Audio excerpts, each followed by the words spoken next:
এটা একটা বিহার, আমাদের গ্রামের বিহার। দেখেই তো বুঝতে পারছেন আপনারা, কত সুন্দর পরিবেশ।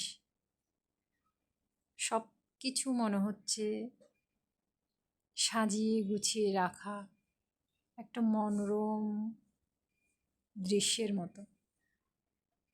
আসলে না, এটা করতে অনেক কষ্ট হয়েছে, অনেক মানুষের শ্রম লেগেছে, অনেকের সহযোগিতা লেগেছে। এরকম একটা বিহার করা আসলে এত সহজ নয়।